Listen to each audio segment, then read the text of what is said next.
Hello guys, welcome back to Anshu creations 1508. So ఇక్కడ చూపిస్తున్నదైతే 1 year పాపకి లంగా జాకెట్ అండి. సో ఇది వచ్చేసి నా శారీలో ఉన్న బ్లౌజ్ పీస్ అనమాట. మనకి హ్యాండ్స్కి వచ్చేసి బార్డర్ పార్ట్ అనేది పెద్దగా వస్తుంది, ఒకవైపు షార్ట్గా వస్తుంది కదా. సో నేను పెద్దగా వచ్చిందని షార్ట్గా వచ్చిన దాంతో సమానంగా కట్ చేయించాను అనమాట. మిగతా పార్ట్ వచ్చేసి బ్లౌజ్కి విధంగా అయితే పెట్టించాను. సో ఇది కూడా బ్లౌజ్ పీస్ వచ్చేసి మనకి శారీలో ఉన్న బ్లౌజ్ పీస్ అనమాట, అది కూడా. సో నాకు ఇది వచ్చేసి ప్లెయిన్గా వచ్చింది.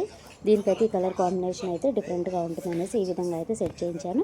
సో బ్లౌజ్ అయితే ఈ విధంగా అయితే డిజైన్ చేయించాను అనమాట. ఇక్కడ చూసారు కదా, మనకి పైన కింద కుర్చీలాగా పెట్టించాను అనమాట. చాలా బాగుందండి, సీకట్ పెట్టి పెట్టించాను అనమాట. బ్యాక్ వైపు వచ్చేసి ఇది ఈ విధంగా ప్లెయిన్గా అయితే ఉంటుంది. చాలా బాగుందండి కలర్ కాంబినేషన్, అండ్ ఈ డిజైన్ అయితే చాలా చాలా చాలా బాగుంది. సో వేరే కలర్ కాంబినేషన్స్ కూడా సూపర్గా ఉంటుంది. సో నాకు ఇదైతే థాట్ వచ్చి నేను ఈ విధంగా అయితే సెట్ చేయించాను. చాలా బాగుందండి. సో మీలో ఎవరికైనా నచ్చుతుందేమో, ఈ విధంగా ట్రై చేస్తారనేసి ఈ వీడియో అయితే పోస్ట్ చేస్తున్నాను. సో నచ్చిన వాళ్ళు ట్రై చేయండి, చాలా బాగుంటుంది. హ్యాండ్స్ కూడా చూసారు కదా, టూ లేయర్స్ అయితే పెట్టించాను అనమాట.